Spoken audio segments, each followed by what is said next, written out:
En 2026, la Côte d'Ivoire passe à l'offensive dans le secteur de l'énergie en Afrique de l'Ouest. Imaginez une stratégie audacieuse, imaginez une exécution ciblée, imaginez un réel impact régional. Voici la situation dans son ensemble. Le plan est simple, maintenir l'approvisionnement en électricité, alimenter l'industrie, exporter davantage d'énergie à travers le pool énergétique de l'Afrique de l'Ouest. Cela signifie plus de capacité, plus d'énergie renouvelable dans le mix, et un réseau plus solide pour acheminer l'électricité là où elle est nécessaire.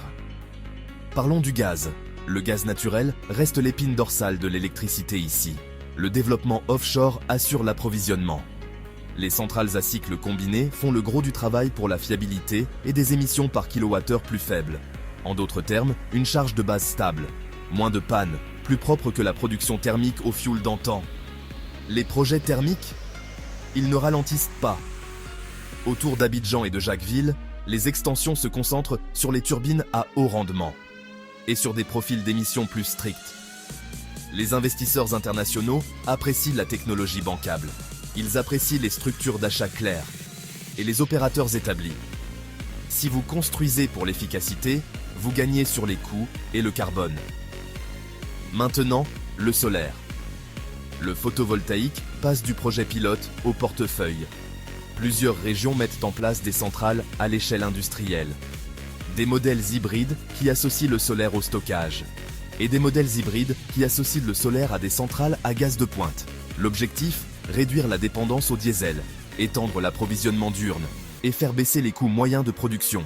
Les toits, les mini-réseaux, attendez-vous à en voir davantage. L'hydroélectricité reste stratégique. Les barrages existants assurent un approvisionnement à faible émission de carbone. Et les améliorations prévues atténuent les variations saisonnières. L'hydroélectricité plus le solaire est une combinaison intelligente. L'hydroélectricité peut s'adapter lorsque les nuages arrivent. Rien de tout cela ne se concrétise sans un réseau plus solide. La modernisation des lignes à haute tension et des sous-stations est la priorité numéro 1 pour la résilience. De nouvelles lignes, des systèmes de protection plus intelligents et une meilleure répartition, signifiant moins de goulots d'étranglement et moins de pertes techniques. À mesure que la demande augmente avec l'industrie et la croissance urbaine, cette épine dorsale doit suivre le rythme. Alors, où se situe l'opportunité ? Si vous êtes un producteur indépendant d'électricité, IPP, des contrats bancables et des combustibles éprouvés sont votre porte d'entrée.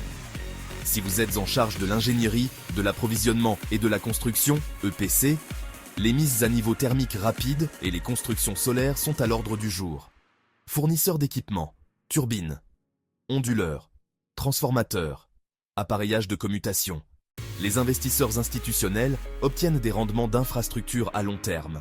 Les entreprises d'exploitation et de maintenance, ONM, peuvent obtenir des contrats de performance pluriannuels liés à la disponibilité. La transition énergétique n'est pas que des paroles en l'air. Le mix s'oriente vers le vert, plus de solaire, plus d'optimisation hydroélectrique et l'essor du stockage pour les pics du soir. Mettons en marche la croissance, de manière intelligente.